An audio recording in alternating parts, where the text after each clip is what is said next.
सब लोग कृपा करके घुटनों पर बैठें और माथे को जमीन में लगाएं। जब तक जयकारा होगा सब लोग घुटनों पर बैठें और माथे को जमीन में लगाएं। जय ओम विष्णुपाद परमहंस परिव्राजकाचार्य अष्टोत्तर श्री श्रीमद् डिवाइन ग्रेस अभय चरण अरविंद भक्ति वेदांत स्वामी श्री प्रभुपाद की जय। लेत लीला प्रविष्ट ISKCON founder acharya saviour of the whole world Srila Prabhupada की जय। नामाचार्य हरिदास ठाकुर की जय। प्रेम से कहो श्री कृष्ण चैतन्य प्रभु नित्यानंद श्री अद्वैत गदाधर श्रीवासादि गौर भक्त वृंद की जय।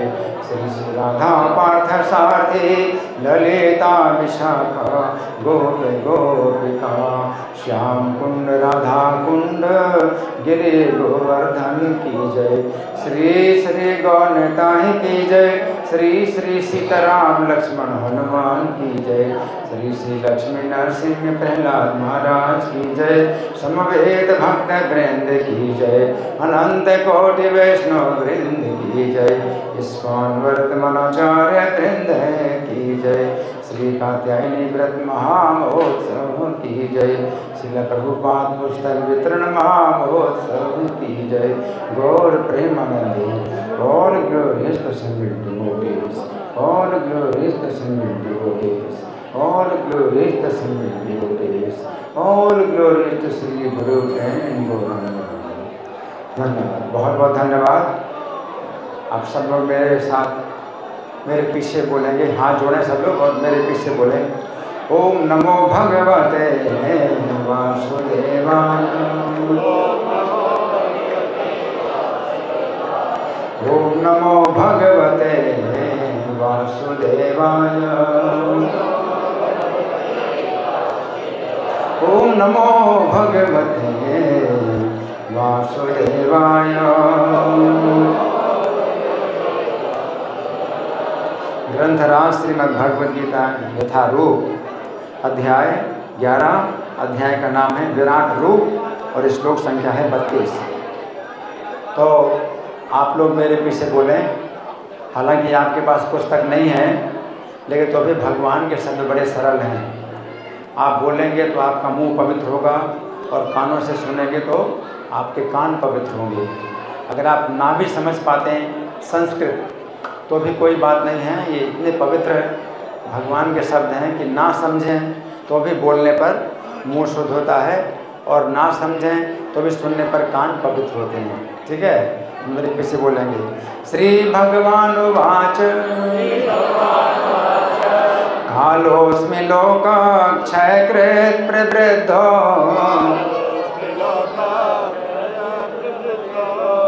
अच्छा, मैं और थोड़ा थोड़ा बोलूँगा, तोड़ तोड़ के। श्री भगवान वाच कालोस्मि लोकाक्षय कृत प्रवृद्धो। अच्छा, और कम। कालोस्मि लोक क्षयकृत प्रवृद्धो लोकान् समाहर्तुम् इह प्रवृत्तः। ऋतेऽपि त्वां न भविष्यन्ति सर्वे येव स्थिताः प्रत्यनीकेषु योधा। श्री भगवान वाच कालोस्मि लोक क्षयकृत प्रवृद्धो लोकान् समाहर्तुम् इह प्रवृत्तः। ऋतेऽपि त्वां न भविष्यन्ति सर्वे येव स्थिताः प्रत्यनीकेषु योधा। श्री भगवान वाच कालोस्मि लोक क्षयकृत प्रवृद्धो लोकान् समाहर्तुम् इह प्रवृत्तः। ऋतेऽपि त्वां न भविष्यन्ति सर्वे येव स्थिताः प्रत्यनीकेषु योधा। धन्यवाद। अब शब्दार्थ मेरे पीछे बोलिए।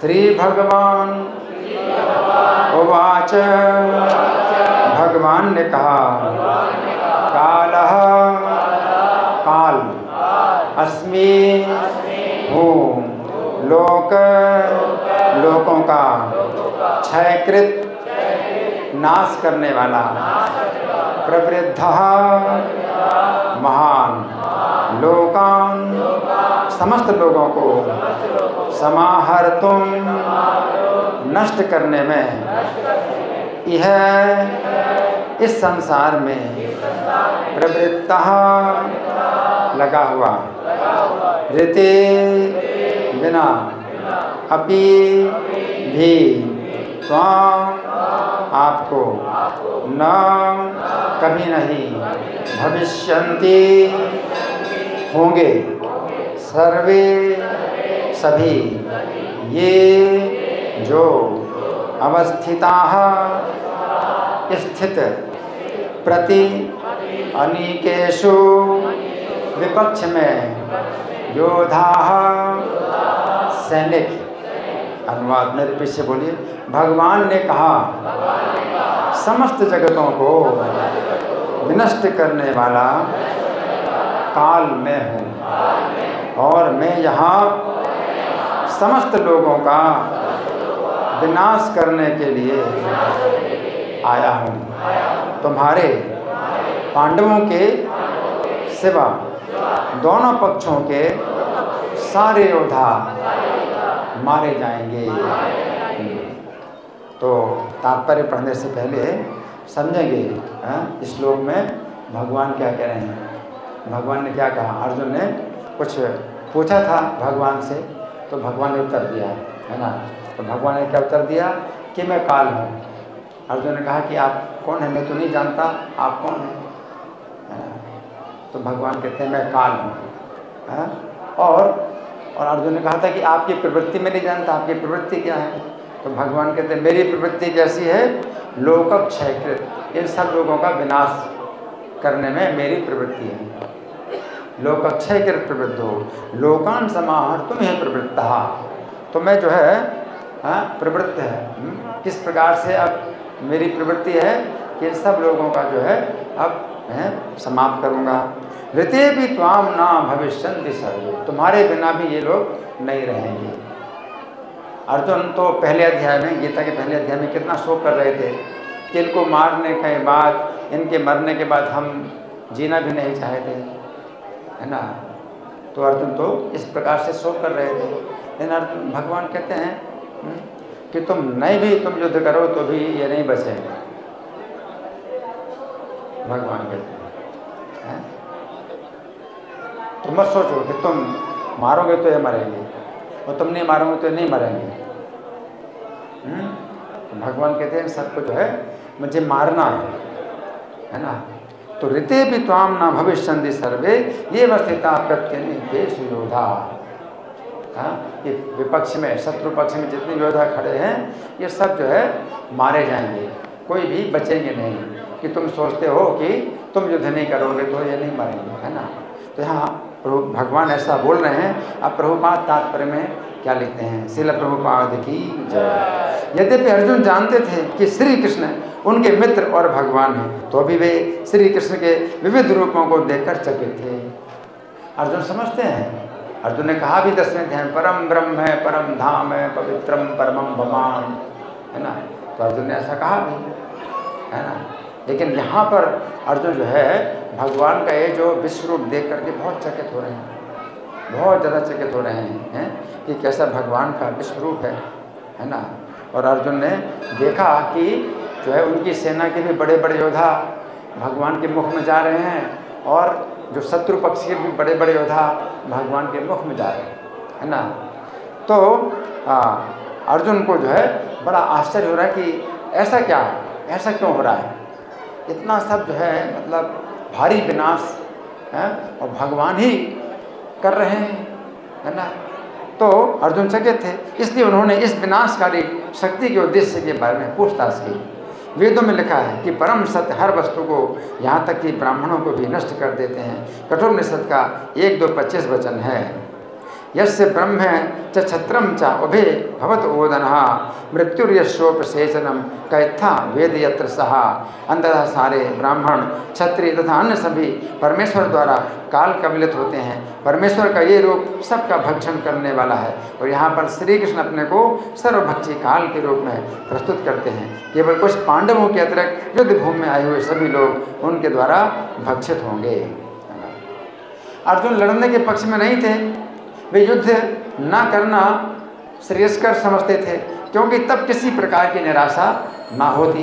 किंतु भगवान का उत्तर है कि यदि वे नहीं लड़ेंगे तो भी सारे लोग उनके ग्रास बनेंगे, क्योंकि यही उनकी इच्छा है।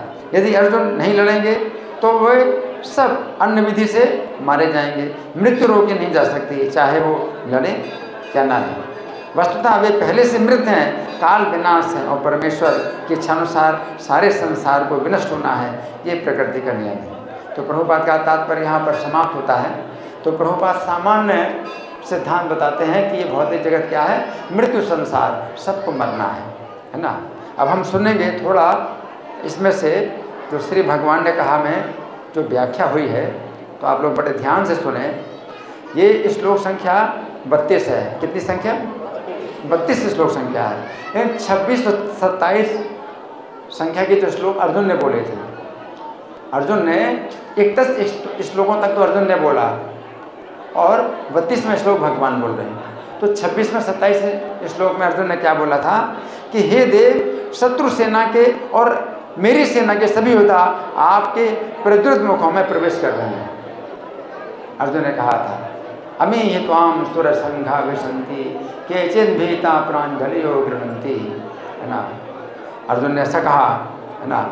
उस समय अर्जुन को एक उपमा समझ में आई। उन्होंने इस श्लोक संख्या 28 में कहा कि हे देव, जिस प्रकार अनेक नदियों के जल समुद्र में प्रवेश करते हैं। तो अर्जुन को क्या लगा, कितने योद्धा जो है आपके मुखों में जो प्रवेश कर रहे हैं, कैसे प्रवेश कर रहे हैं?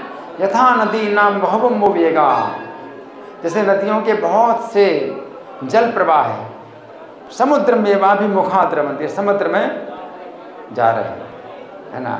तथा तमामी नरलोकी वीरा विसंति वक्तना नभि विचुलंती। इसी प्रकार से नरलोक के जो बड़े बड़े वीर हैं आपके जो है प्रज्वलित मुखों में प्रवेश कर रहे हैं। तो भगवान के प्रज्वलित मुखों में प्रवेश कर रहे हैं, तो ये भगवान का ये रूप ऐसा नहीं है जैसे कोई राक्षस हो। भगवान का विश्व रूप बहुत पवित्र है और पवित्रता से ही भगवान के मुख में वो जा रहे हैं।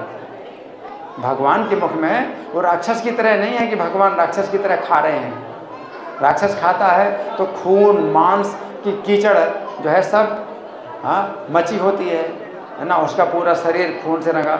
नहीं, किसी का खून नहीं निकल रहा, किसी का भी मांस भी नहीं दिखाई पड़ता, क्योंकि प्रज्वलित मुख में वो सब ऐसे भस्म हो जाते हैं कि राख भी नहीं बचती।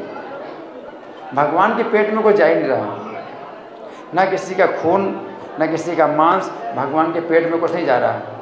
उनके मुख में ही जो है इतनी तेज आग है, उस आग में राख भी नहीं बचती, इतनी तेज आग है ना। तो वो ये पवित्र दृश्य है। हालांकि है तो विनाशकारी, लेकिन वो विनाशकारी इस प्रकार का नहीं जैसे कि जो नफरत होती है राक्षस का, जैसे जो है बड़ा विकृत भयानक वो रूप होता है ना, जिसमें कि बड़ा जो है अशुद्ध उसका दृश्य होता है। वो अशुद्ध दृश्य नहीं दिखाई पड़ता। जैसे नदियों के जल समुद्र में प्रवेश करते हैं तो उसमें कोई अशुद्ध थोड़ी हो रहा है, कुछ अशुद्ध नहीं हो रहा है। नदियों के जल समुद्र में, ऐसे ही जितने भी वीर हैं सब आपके मुखों में प्रवेश कर रहे हैं। इस तुलना से पता चलता है कि श्री कृष्ण के विश्व रूप में मांस और खून का कोई दृश्य नहीं है। मांस और खून कुछ नहीं दिखाई पड़ता, उससे लगता है ना कि बड़ा जो है अशुद्ध कार्य कर रहे हैं। भगवान का कोई कार्य अशुद्ध नहीं होता कि मांस और खून जो है भगवान खा रहे हैं, नहीं, मांस और खून भगवान नहीं खा रहे, उनके मुख में तो इतनी आग है, उस आग में ही जो है वो अग्नि, मतलब सब कुछ अग्नि ही अग्नि बन जाता है, कुछ भी उसमें मांस और खून कुछ है ही, पता ही नहीं चलता किसी के मांस खून का, है ना। अर्जुन ने ऐसा नहीं कहा कि विश्वरूप कोई बड़े राक्षस के समान है, अनेक योद्धाओं का मांस खा रहा है।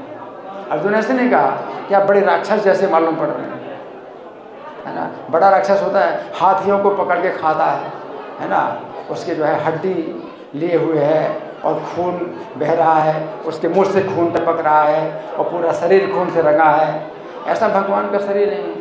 भगवान का शरीर बहुत पवित्र है। दिव्य माल्याम्बरधरम, दिव्य मालाओं को धारण किए, दिव्य गंधानुलेपनम, और सुगंध बहुत उनके शरीर से आ रही, ना तो दुर्गंध आ रही,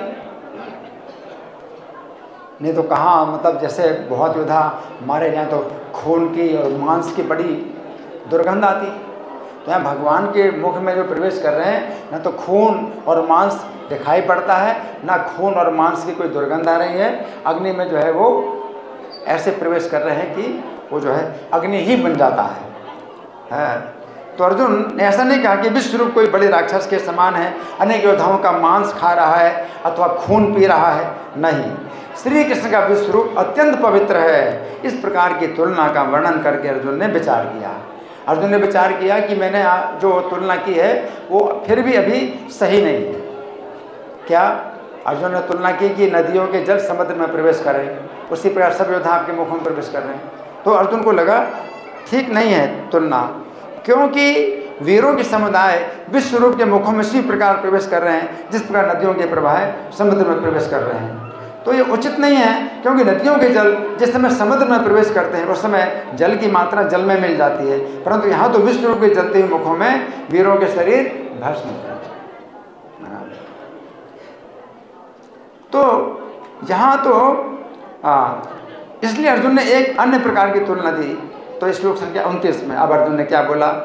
हे देव, जिस प्रकार प्रज्वलित अग्नि में पतंगे अपना विनाश करने के लिए प्रवेश करते हैं। प्रज्वलित अग्नि में क्या? पतंगे। पतंगे बहुत तेजी से आग में प्रवेश करते हैं, है ना, और अग्नि में प्रवेश करते फिर वो बिल्कुल दिखाई ही नहीं पड़ते आग में और नष्ट हो जाते हैं। तो नदियों का जल समुद्र में प्रवेश करता है तो जल नष्ट तो नहीं हो रहा। तो इसलिए अर्जुन को अब दूसरी उपमा लगा कि दूसरी उपमा मुझे देना चाहिए। क्या? जैसे पतंगे जो है आग में प्रवेश कर रहे हैं, और कैसी आग में? प्रज्वलित अग्नि में प्रवेश कर रहे हैं। तो प्रज्वलित अग्नि में पतंगे प्रवेश करते हैं तो उनका भी पता नहीं चलता, कुछ भी, ना खून ना मांस, कुछ भी नहीं दिखाई पड़ता। इस प्रकार से बड़े बड़े जो वीर हैं, यथा प्रदीप्तम ज्वलनम पतंगा विशंति नाशाय समृद्धि वेगा तथैव नाशाय विशंति लोकाश तमापि वक्त्राणि समृद्धि वेगा। तो पतंगे अपना विनाश करने के लिए आग में प्रवेश करते हैं।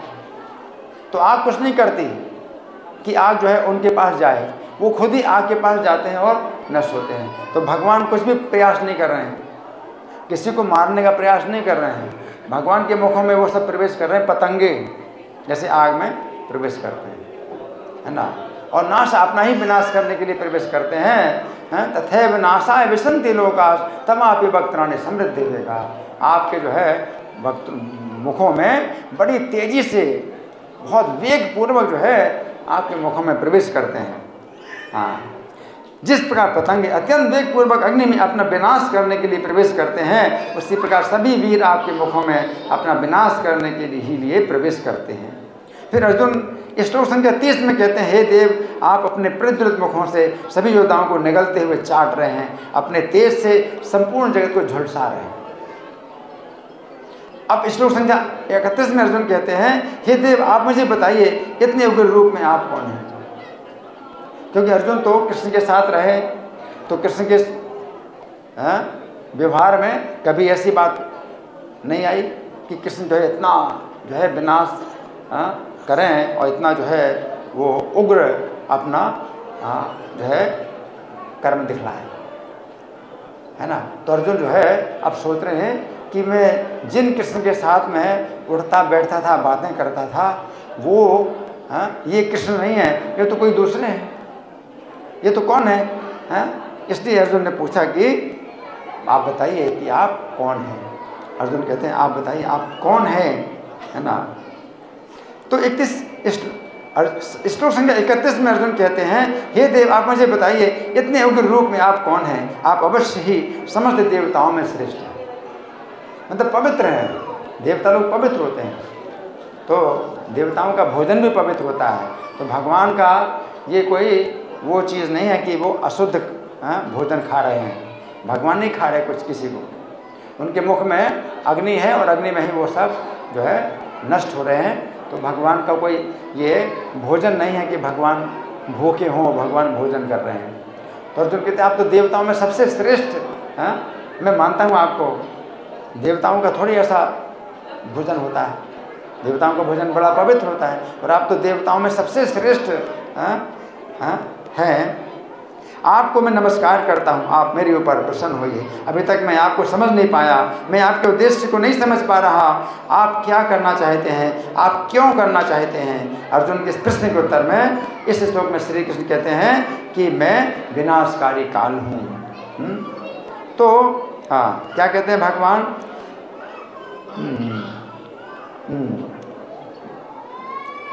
लोकान समाहर तुम्हें प्रवृत्ता।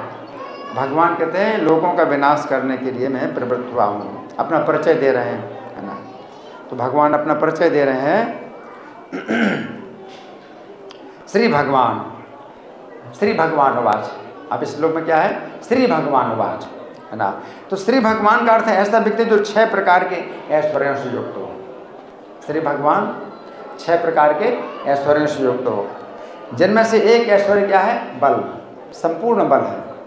भगवान के पास क्या है? संपूर्ण बल, संपूर्ण बल है ना? हम जानते हैं कि इस भौतिक जगत में काल ही सबसे ज़्यादा बलवान है। सबसे ज़्यादा बलवान कौन है? काल, है ना? परंतु श्री भगवान इतने अधिक बलवान हैं कि काल भी उनका कुछ बिगाड़ नहीं सकता।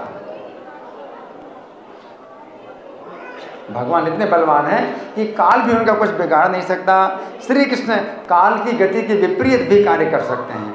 श्री कृष्ण का जो विश्व रूप है वो काल से भी अधिक बलवान है। अतः काल के अनुसार जो योद्धा मरने वाले नहीं हैं, उन्हें भी श्री कृष्ण का विश्व रूप मार रहा है। तो यहाँ पर श्री कृष्ण अर्जुन की इस प्रश्न का उत्तर दे रहे हैं कि आप कौन हैं।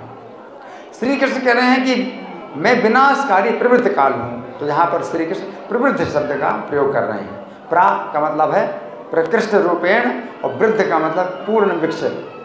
इस प्रकार प्रवृद्ध शब्द का अर्थ हुआ प्रकृष्ट रूप से जो पूर्ण रूप से विकसित है।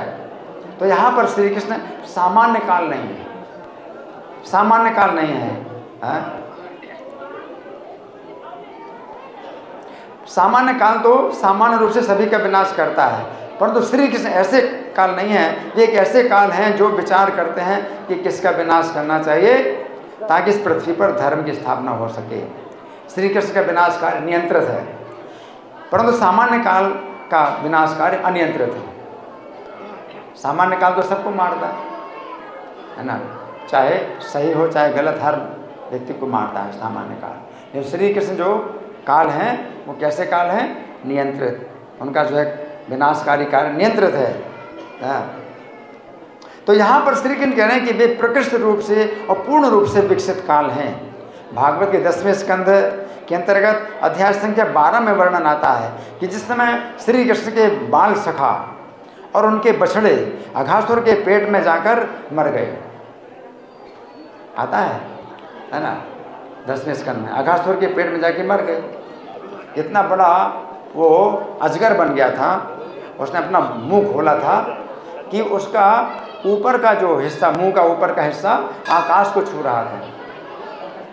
और सखा लोग ऐसे प्रवेश कर गए जैसे कि बहुत बड़ी कंदरा है ये, ऐसा सोच करके बहुत बड़ी कंदरा है ये, उसमें प्रवेश कर गए और उसके मुंह में प्रवेश करते ही मर गए। क्यों? उसके अंदर, उसके पेट के अंदर से जो हवा निकल रही थी, इतनी उसमें जलन थी कि उसी में वो मर गए। हाँ, तो श्री कृष्ण के बाल सखा और उनके बछड़े अघासुर के पेट में जाकर मर गए। उस समय श्री कृष्ण ने अघासुर का वध कर दिया और अपनी अमृतमय दृष्टि से मरे हुए बाल सखाओं और बछड़ों को जीवित कर दिया।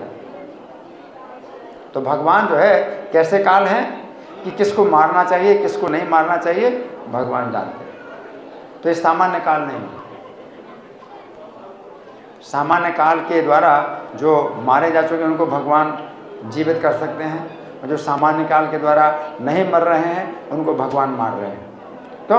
क्योंकि भगवान को धर्म की स्थापना करनी, भगवान को पृथ्वी का भार उतारना है। इसलिए जो पृथ्वी के भार हैं और उनकी अभी आयु बची है, भगवान उनको मार रहे हैं। क्यों? पृथ्वी का भार है। तो वे ये काल जो है भगवान एक दूसरे प्रकार के काल हैं। तो यहाँ पर श्री कृष्ण कह रहे हैं कि सामान्य काल नहीं है वे, बल्कि प्रकृष्ट रूप से और पूर्ण रूप से विकसित काल हैं। अब भगवान कहते हैं लोकान समाहर तुम यह प्रवृत्ता, कि इस स्थान पर लोगों को विनष्ट करने में प्रवृत्त हो। यह का मतलब है यहाँ पर ना। तो यहाँ पर श्री कृष्ण स्थान की बात कर रहे हैं। यह शब्द का अर्थ इस स्थान पर, इसका अर्थ है कि श्री कृष्ण का विनाश कार्य इतना अधिक नियंत्रित है कि केवल इसी स्थान पर ही उनका विनाश कार्य होगा, अन्य स्थानों में नहीं होगा। जितने योद्धा एकत्रित हुए हैं इनका ही विनाश करेंगे भगवान। पूरी पृथ्वी का भार जो है यहाँ पर एकत्रित हो गया है, बस एक बार में जो है पूरी पृथ्वी का भार उतार दो, है ना। इसलिए भगवान किसी स्थान पर ही मैं विनाश करूँ। काल का कार्य तो हर समय हर जगह चलता है, हर जगह लोग मरते हैं, लेकिन भगवान वो काल नहीं है, सामान्य काल नहीं है, बल्कि विशेष काल है। इस कार्य में इस समय है ना।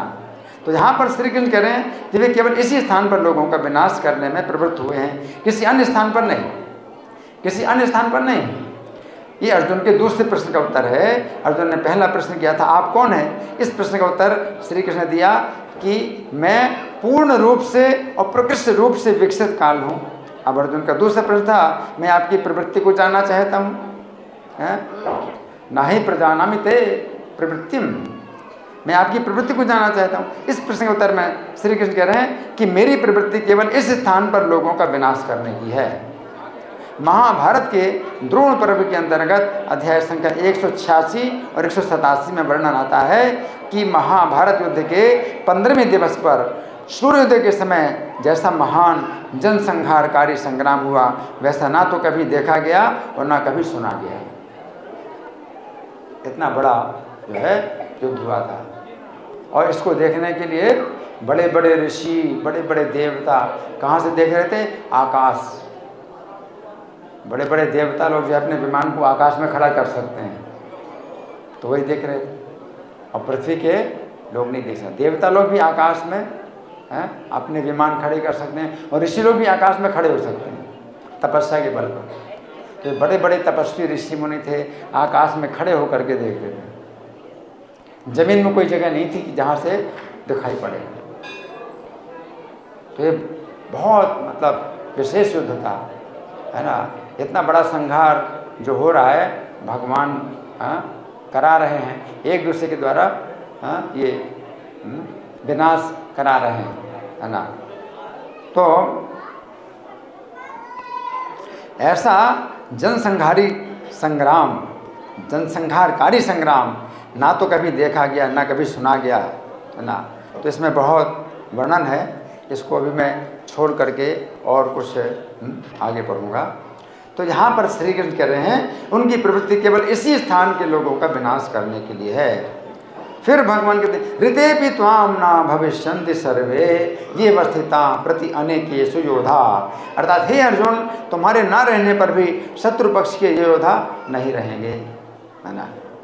तो यहाँ पर श्री कृष्ण कह रहे हैं कि हे अर्जुन तुम्हारे बिना भी शत्रु पक्ष के ये योद्धा नहीं रहेंगे।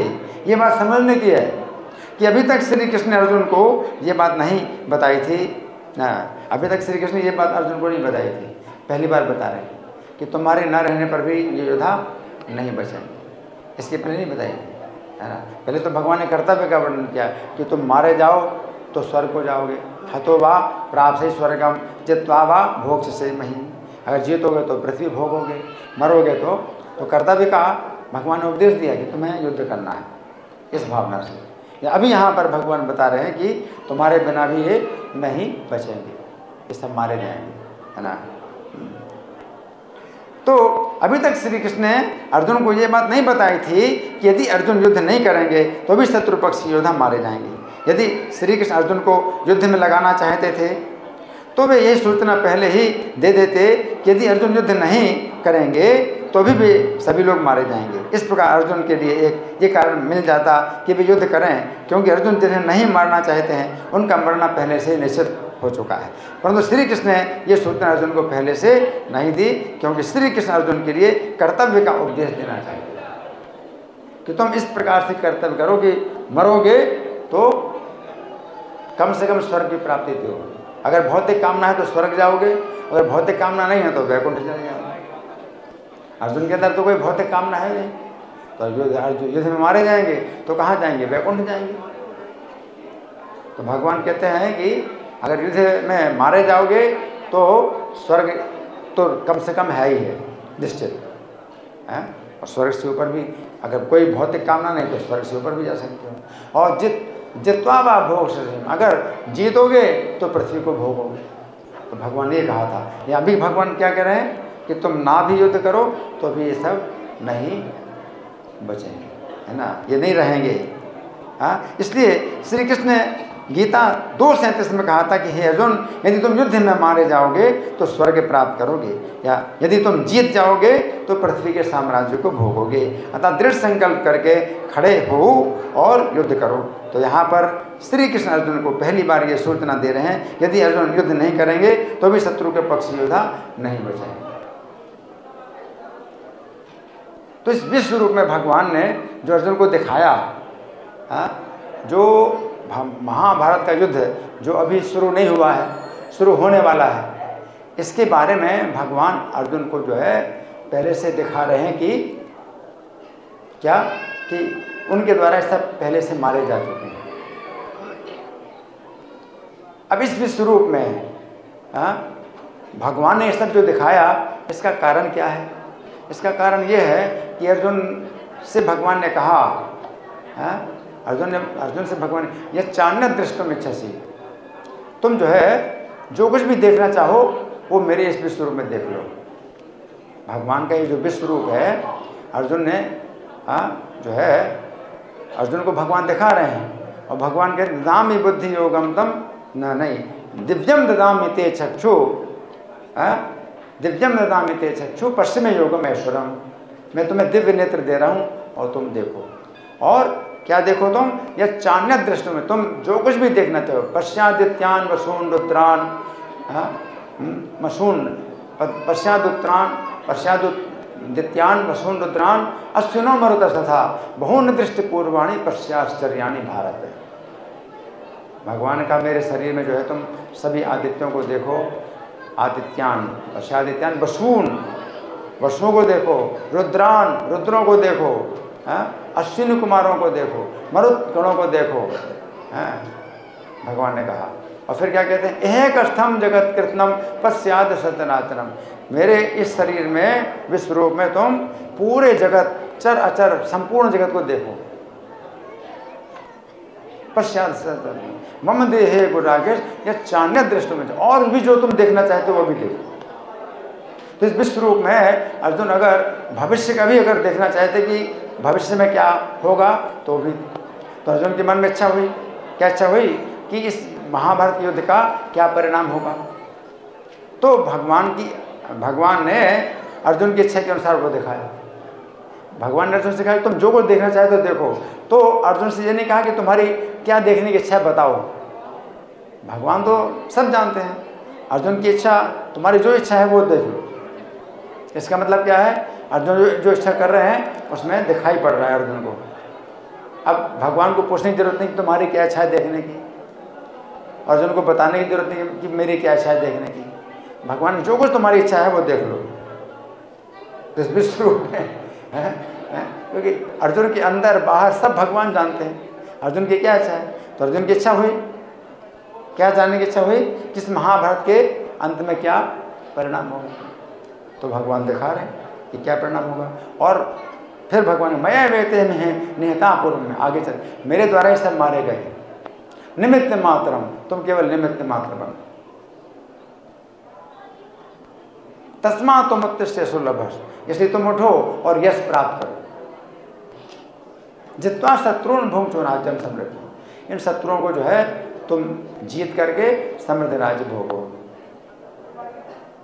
तो भगवान अपने विश्व रूप में अर्जुन को यही बोध दे रहे हैं कि ये शत्रु, इनको तुम शत्रु मानो, इनको तुम अपना कुटुंबी मत जानो।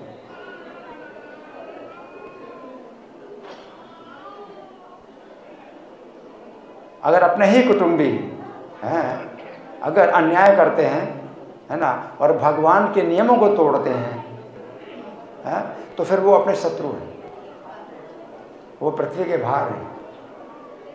इसलिए भगवान जो है ये बोध दे रहे हैं कि इनको अपना कुटुंबी मत जानो, कि हमारे भाई हैं, हमारे चाचा हैं, हमारे साले हैं। अगर अधर्म के पक्ष में हैं तो इनको जो है शत्रु मानो। और भुंग समृद्ध राज्य भोगो, भगवान समृद्ध राज्य भोगो तुम। क्यों समृद्ध राज्य भोगो? अर्जुन को तो भोगना नहीं, अर्जुन तो कृष्ण को ही प्रसन्न करना चाहते हैं, और कृष्ण की प्रसन्नता है अर्जुन राज्य को भोगें। क्यों? क्योंकि अर्जुन क्या करेंगे? समृद्ध राज्य प्राप्त करेंगे तो कृष्ण चेतना को ही फैलाएंगे। वो पूरे अपने जो है राज्य में क्या करेंगे? कृष्ण का संदेश ही फैलाएंगे। प्राचीन काल में जो राजा होते थे उनका कार्य होता था कि प्रजा को जो है धर्म के कार्य में लगाना, कृष्ण भावना भावित बनाना और अधर्म के कार्य से रोकना। अभी कलयुग में ऐसे राजा नहीं हैं। कलयुग में जो भी राजा हैं वो कैसे अधार्मिक हैं। इसलिए कलयुग में राजाओं से आशा नहीं की जाती कि राजा लोग जो है ये कृष्ण भावना का संदेश फैलाएं। इसलिए ये हरे कृष्ण आंदोलन, संकीर्तन आंदोलन भगवान चैतन्य ने जो पैदा किया है ये पब्लिक में ही पैदा किया। और भगवान क्या किया? जारे देखा तारे कहो कृष्ण, जिसको देखो उसको कृष्ण का उपदेश करो।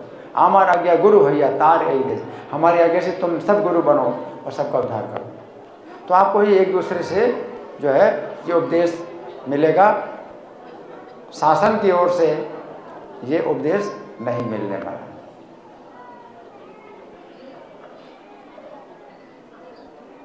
आजकल की शिक्षा में भी ये उपदेश नहीं मिलता। आज की शिक्षा भी कैसी शिक्षा है कि इसमें अगला जीवन ही नहीं माना जाता। अगला जीवन ही नहीं माना जाता। अब अगला जीवन ही नहीं है तो फिर जो कुछ करना है आप करो, अपनी इंद्रिय तृप्ति के अनुसार करो, क्योंकि अगला जीवन ही नहीं। तो धर्म का फिर कोई विचार ही नहीं होगा। धर्म का क्या विचार? धर्म का विचार तो तब होता है कि भाई अगले जीवन में हमें इसका फल मिले, अच्छा फल मिले, अच्छी गति मिले। लेकिन अगर यही शिक्षा है आजकल की कि अगला जीवन ही नहीं है तो फिर धर्म करो या ना करो आपकी मर्जी। इसलिए क्या है? धर्मनिरपेक्षता, इसे बोलते हैं सेकुलरिज्म। सरकार सेकुलर है, धर्मनिरपेक्ष। आपकी मर्जी हो तो धर्म करो और आपकी मर्जी ना धर्म करो। अगला जीवन है ही नहीं तो धर्म करने का जो है इतना ही फायदा है कि आपका कुछ अगर मनोरंजन होता है तो आप करो, अच्छा लगता है तो करो और नहीं अच्छा लगता है तो ना करो। लेकिन अगर अगला जीवन है तो धर्म आपको करना है, अच्छा लगे ना लगे, क्योंकि वो अगले जीवन में रक्षा करेगा। तब आता है कि भाई आपको इस जीवन में कुछ तपस्या करनी है और अधर्म से बचना है। अधर्म करने की बहुत इच्छा है लेकिन उसमें आपको अगले जीवन में दुर्गति होगी तो फिर आप नहीं कर सकते अधर्म।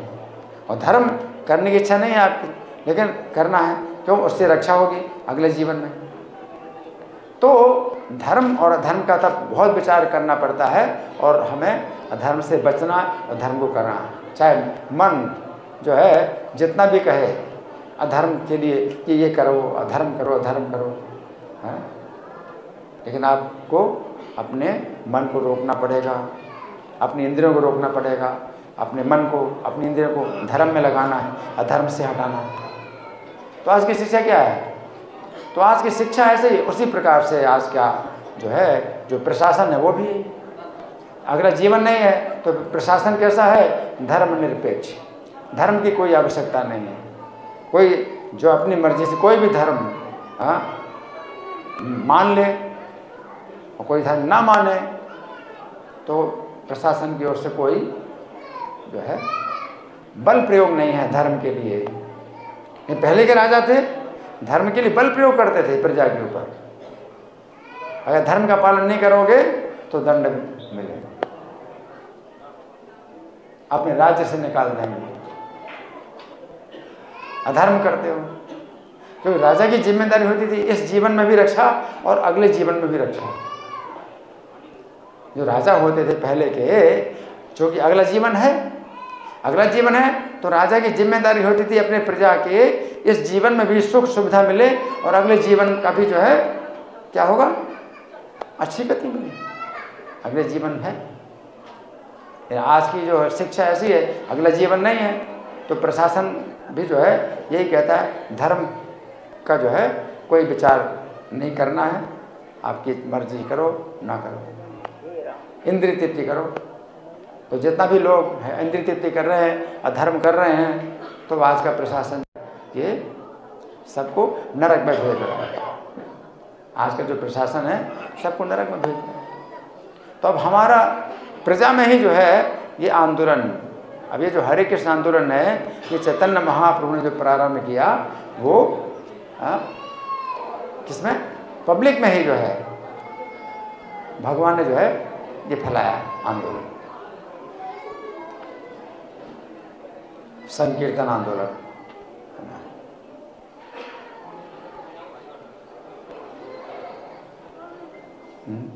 तो ये संकीर्तन आंदोलन चैतन्य महाप्रभु की इच्छा से फैल रहा है और उनकी इच्छा है, उनकी भविष्यवाणी है। पृथ्वी ते आछे जत नगर आदि ग्राम सर्वत्र प्रचार होवे मोर नाम। पूरी पृथ्वी में जितने नगर गांव हैं सर्वत्र मेरे नाम का प्रचार हुआ है। अब चैतन्य महाप्रभु इच्छा है तो जो है ये फैल रहा है, पूरी दुनिया में फैल रहा है ना। और चैतन्य महाप्रभु के शिष्य परंपरा के 10वें आचार्य हैं श्रील प्रभुपाद, इन्होंने जो है चैतन्य महाप्रभु संदेश पूरी दुनिया में फैलाया।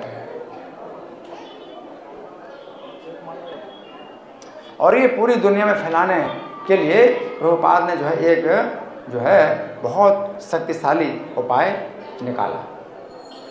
वो क्या शक्तिशाली उपाय था प्रभुपाद का? प्रभुपाद का शक्तिशाली उपाय था कि जो पुस्तकें हैं उनका वितरण किया। चैतन्य महाप्रभु के समय में किताबें नहीं छपती थी, तो चैतन्य महाप्रभु ने आज्ञा दी थी कि जिसको देखो उसको कृष्ण का उपदेश बताओ। लेकिन अब चूंकि किताबें छप गई, अब टेक्नोलॉजी ऐसी आई कि किताबें अधिक से अधिक संख्या में छपती हैं। तो फिर प्रभुपाद ने इस टेक्नोलॉजी का जो है फायदा उठाया और क्या पुस्तक वितरण का जो है कार्यक्रम बनाया। तो प्रभुपाद ने पुस्तक वितरण का जो कार्यक्रम बनाया तो ये भक्ति वेदांत बुक ट्रस्ट की स्थापना की। उसे कहते हैं बीबीटी, क्या बोलते हैं? बीबीटी, भक्ति वेदांत बुक ट्रस्ट। तो पुस्तकों की छपाई का इतना बड़ा जो यूनिट है भक्ति वेदांत बुक ट्रस्ट, पूरी दुनिया में इतना बड़ा कोई भी यूनिट नहीं है जिसमें किताबें इतनी अधिक संख्या में छपती हैं। और जो किताबों की बिक्री हो रही है, बेची जा रही किताबें वितरित की जा रही हैं, वो भी जो है पूरे विश्व के इतिहास में ये पहली घटना है कि इतनी अधिक संख्या में किताबों का जो है वितरण हो रहा है।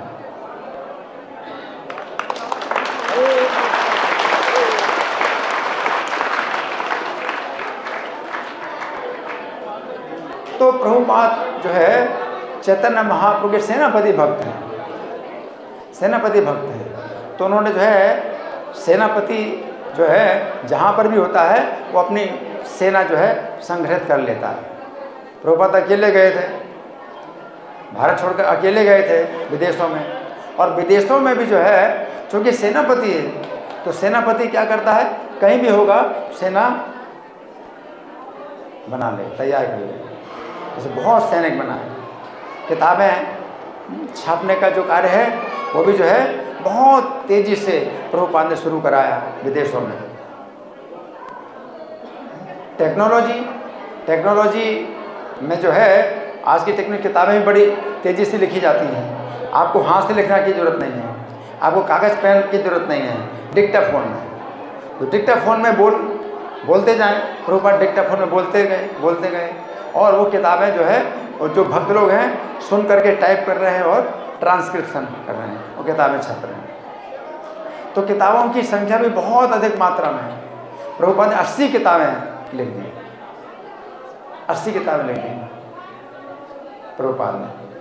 कैसे? अगर हाथ से लिखते तो कैसे लिख पाते, लेकिन बोल करके डिक्टाफोन में रिकॉर्ड हुई और फिर रिकॉर्डिंग सुन करके जो शिष्य हैं उन्होंने टाइपिंग किया, फिर किताब छापी और बहुत किताबें छपी, है ना।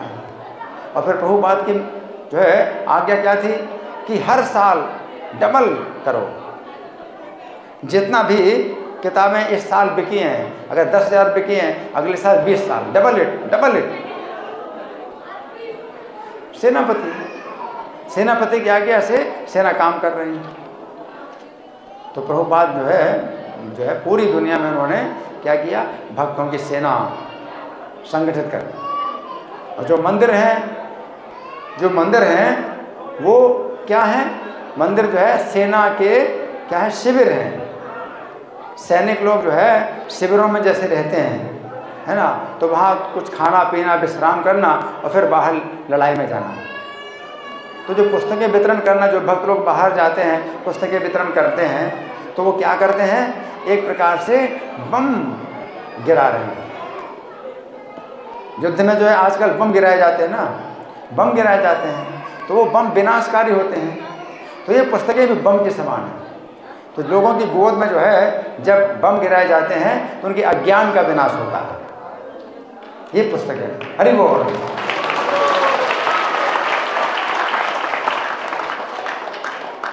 ये पुस्तकें जो है किसी के जीवन का विनाश नहीं करती हैं, बल्कि जीवन को पवित्र करती हैं और उनके अज्ञान का विनाश करती हैं, है ना। तो कई लोग जो है इस बम के जो है शिकार बन गए, पुस्तकें मिली उनको, बम के शिकार बन गए। तो बम जैसे फूटा तो उनका क्या होता है, वो तिलक आ जाता है माथे में। बम जो है, ये तिलक जो है, ये जो तिलक है ये निशान है बम का, कि उसको बम का शिकार हो गया है और उसके अज्ञान का विनाश हो गया है, तो तिलक आ जाता है। और कुछ लोगों के जो है बाल भी उड़ जाते हैं। तो जो बम है, पुस्तकें जो बम है, ये कभी कभी किसी बाल उड़ा देते हैं, लेकिन बाकी कुछ नुकसान नहीं होता है इससे, और कुछ नुकसान नहीं होता है। हाँ, ये कपड़े रंग जाते हैं, कपड़े रंग जाते हैं और बाल उड़ जाते हैं, तो ऐसा ही ये। तो प्रभुपाद ने जो है ये सेना की भावना पैदा की है। ये जो हरे कृष्ण आंदोलन है ये एक सेना की तरह है, सैनिक लोग हैं और बम गिराते है ना।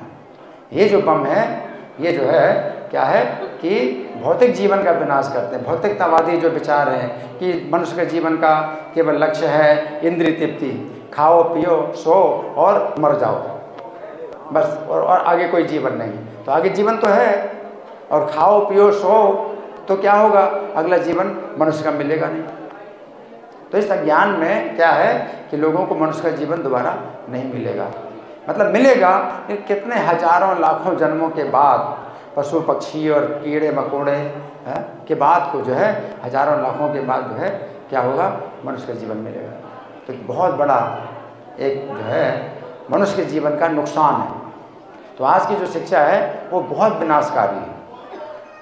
लेकिन ये जो प्रभुपाद की पुस्तकें हैं, ये जितना अधिक लोगों को आप देते हैं, है ना, तो उतना अधिक जो है वो विनाश होता है। लेकिन विनाश किस चीज़ का होता है, उनके पापों का विनाश होता है, उनके अज्ञान का विनाश होता है, उनकी अपवित्रता का विनाश होता है, जीवन पवित्र हो जाता है, जीवन शुद्ध हो जाता है ना। तो ये जो है बम्बार्डमेंट है, बम जो है एक प्रकार से गिराना है।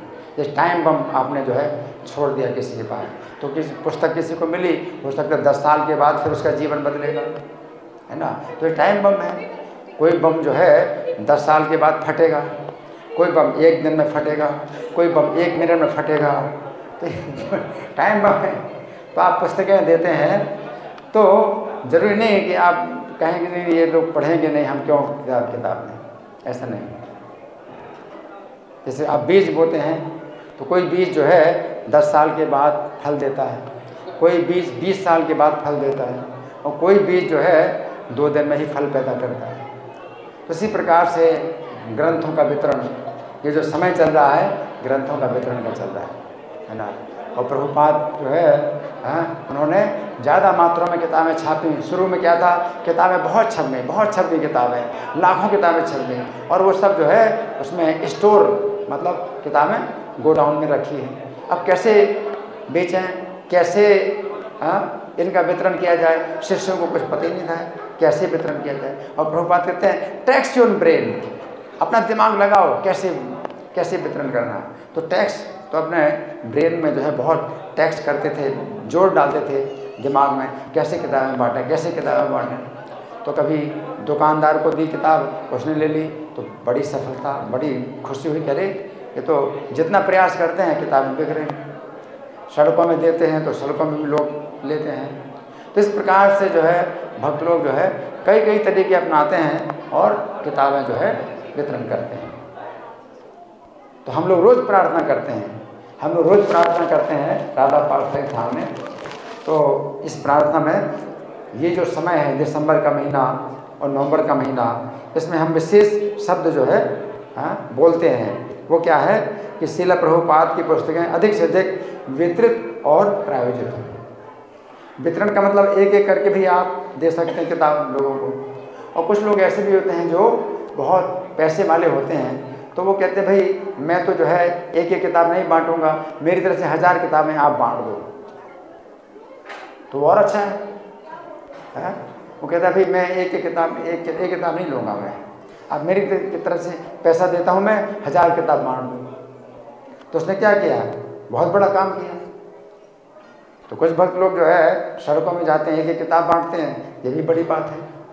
कोई व्यक्ति एक किताब ले ले तो उसके भी जीवन का जो है परिवर्तन आज नहीं होगा तो 10 साल बाद होगा। किताब तो आपने दे दी तो अवसर तो दे दिया कि कभी भी खोलेगा और उसको जो है दिशा मिल जाएगी जीवन में, है ना। और कोई व्यक्ति ऐसे हैं कि भाई कहते हैं भाई मुझे तो टाइम नहीं है, हमें किताब पढ़ने का भी टाइम नहीं है, आप मेरी तरफ से 1000 किताब बांट दो, तो उसको भी फल मिलेगा। उसने पैसा दिया, वो कहा कि किताब बांट दो, तो उसको भी बहुत बड़ा फल मिलेगा। तो कोई व्यक्ति ऐसे भी होते हैं, अगर मान लो आलसी हैं या जो भी कारण बहुत बिजी हैं, किताब नहीं लोगों को देना चाहते हैं, हमारी तरफ से बांट दो।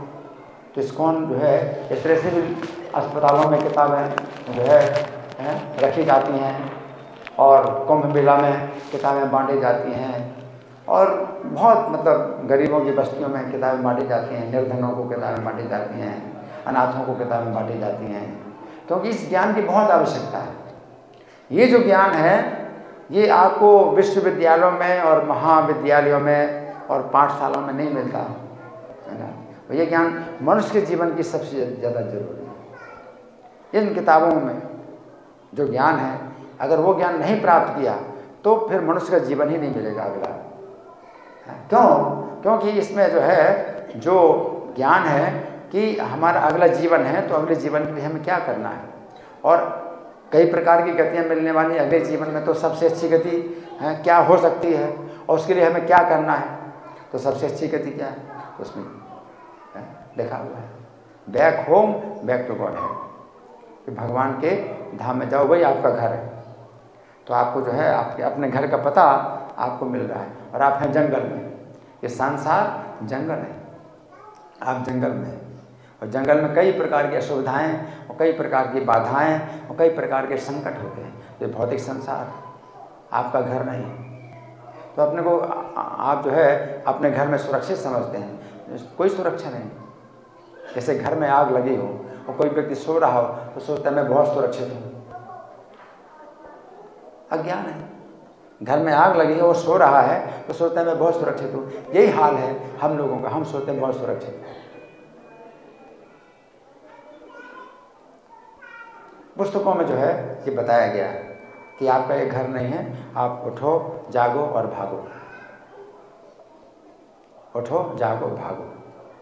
घर में आग लगी हो तो एक व्यक्ति अगर जाग रहा है तो वो बैठा नहीं रह सकता, वो सबको उठाएगा, झकझोरेगा, और लोग कहेंगे मुझे क्यों डिस्टर्ब कर रहे हो, है ना, तो भी जो है वो नहीं मानता, वो फिर भी जो है ज़बरदस्ती उठाता है, फोर्स करता है। इसी प्रकार से पुस्तकें भी कई बार फोर्स करके दी जाती है। भक्त लोग फोर्स करते हैं कि किताब ले लो, किताब ले लो, और जिसने किताब नहीं ली, है ना, तो उसको फोर्स करके दिया, तो फिर आगे चल करके वो सोचता है कि इसकी कितनी बड़ी इससे रक्षा हुई उसकी। अभी तो सोचता है कि क्या ये लोग फोर्स कर रहे हैं, इतना फोर्स क्यों करते हैं।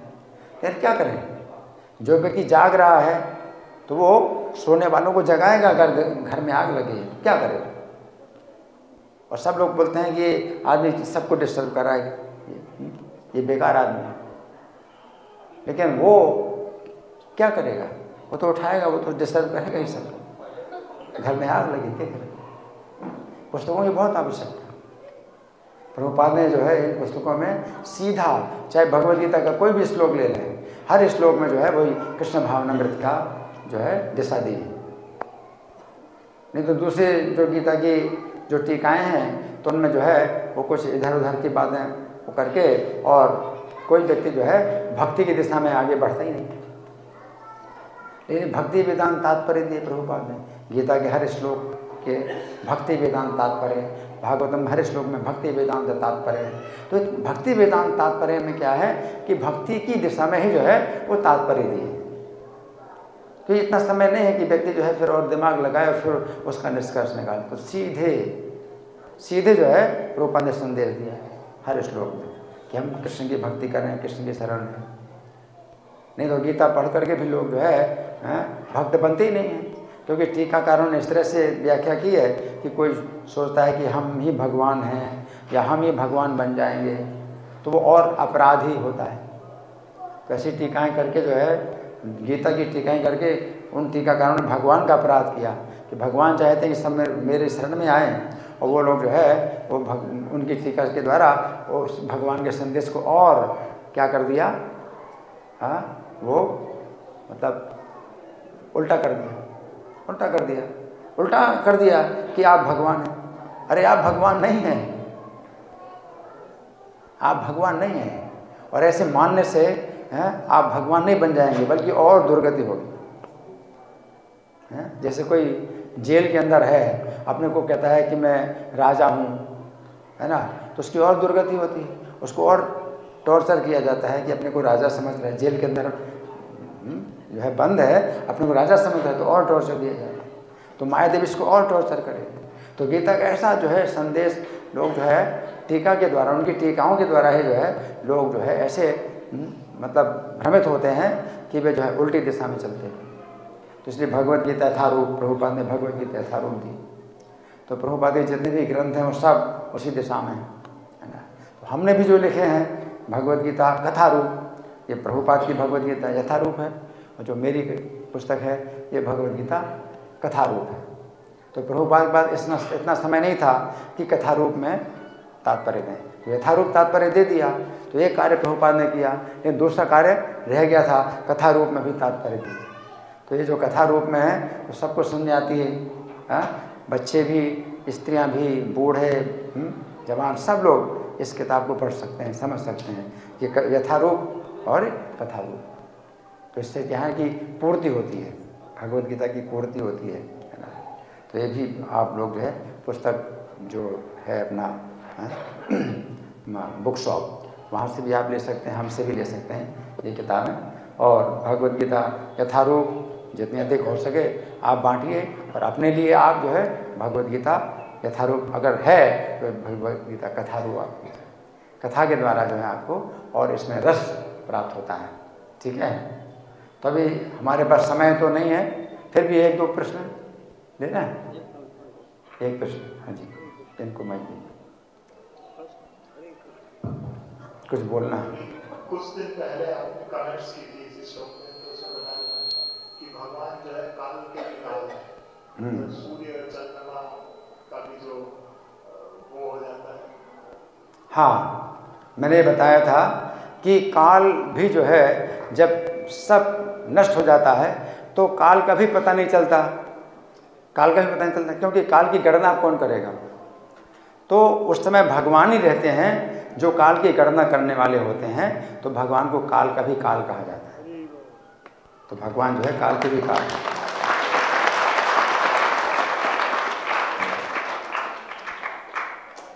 तो जहाँ पर कहा गया भगवान इतने बलवान हैं कि काल उनका कुछ बिगाड़ नहीं सकता, है ना। और काल के विपरीत दिशा में भी भगवान कार्य कर सकते हैं। तो भगवान का इतना बल है कि काल अपनी दिशा में हर व्यक्ति को चलाता है और विनाश की दिशा में हर व्यक्ति को चलना पड़ता है। लेकिन भगवान काल के उल्टी दिशा में भी कार्य करते हैं, कि भगवान काल के भी काल है ना। ठीक है, माता जी को माइक दीजिए।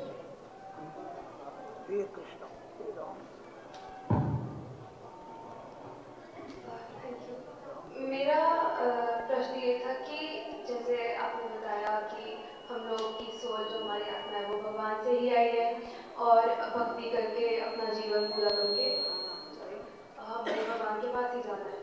तो फिर हमारी सोल का धरती पे आने का, इतनी लाइफ साइकिल पूरी करने का इनका प्रश्न है। पॉइंट क्या है? हाँ, इनका प्रश्न ये है कि अगर हमें भगवान के पास ही जाना है तो इस भौतिक संसार में हम क्यों आए? हम इस भौतिक संसार में क्यों आए? इसका कारण यही है कि जीव जो है भगवान की तटस्था प्रकृति है। जीव का स्वरूप ही है भगवान की सेवा करना, लेकिन ये तटस्था प्रकृति होने के कारण इसमें दूसरी प्रकार की प्रवृत्ति होती है, स्वतंत्र होने की। तो किसी भी जीव के अंदर ये दो प्रकार की प्रवृत्तियाँ हैं, या तो भगवान की सेवा करें या भगवान से स्वतंत्र। तो हम लोग भगवान की सेवा में हैं। हम पहले भगवान की सेवा में ही थे, अब हमें उसी में वापस जाना है। हमने स्वतंत्रता का दुरुपयोग किया, हमें भगवान ने स्वतंत्रता दी। भगवान हमसे प्रेम करते हैं इसलिए स्वतंत्रता देते हैं। तो स्वतंत्रता में क्या है कि आप भगवान की सेवा करें या ना करें, भगवान आपके ऊपर कोई फोर्स नहीं करते। और स्वतंत्रता का दुरुपयोग आप करते हैं तो इस भौतिक संसार में आ जाते हैं। आप भगवान से स्वतंत्र होकर के सुखी होना चाहते हैं, है ना, ये भौतिक संसार में आ गए। अब आपको क्या वापस जाना है, इसलिए बैक टू गॉड हेड एक पत्रिका का नाम भी है, बैक टू गॉड हेड। तो बैक टू गॉड हेड मतलब आपको वहीं वापस जाना जहाँ से आप आए।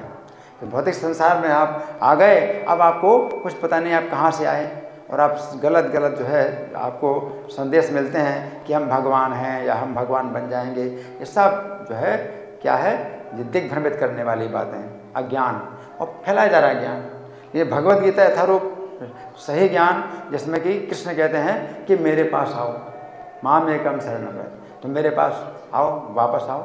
तो आपको वापस आना है। तो जैसे बच्चा होता है तो पिता को छोड़ करके चला गया, और फिर पिता के पास जाता है और जो है वो शरण लेता है, तो पिता जो है उसको शरण देता है। इस तरह से भगवान कृष्ण हमको आप शरण देने के लिए जो है ये संदेश दे रहे हैं कि मेरे शरण में आओ। तो आप हरे कृष्ण मंत्र का जाप करते हैं तो ये शरणागति का जो है ये कार्य शुरू हो जाता है। तो हरे कृष्ण मंत्र का जाप करो और भगवद गीता रोज़ पढ़ो। तो इस तरह से आप जो है क्या है कि भगवान की दिशा में आप चलने लगते हैं। ठीक है ना। हरे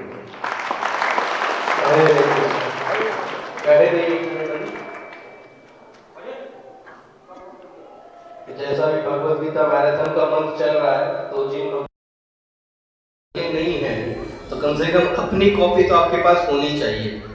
आप डिस्ट्रीब्यूट करने ना जाए। प्रभु जी का धन्यवाद करेंगे हरे कृष्ण महामंत्र बोल के, हरे कृष्णा कृष्णा कृष्णा हरे हरे, हरे राम राम हरे। प्रभु जी ने जो बम के बारे में बताया, ये श्री भगवान ने कहा जो पुस्तक है, ये 18 खंडों में प्रभु जी ने 22 किताबें की रचना की है। तो ये बहुत ही सरल भाषा में लिखी हुई, आप लोग प्रभु जी से पढ़ करके ले सकते हैं। ये प्रभु जी ने 22 बम बनाए हैं।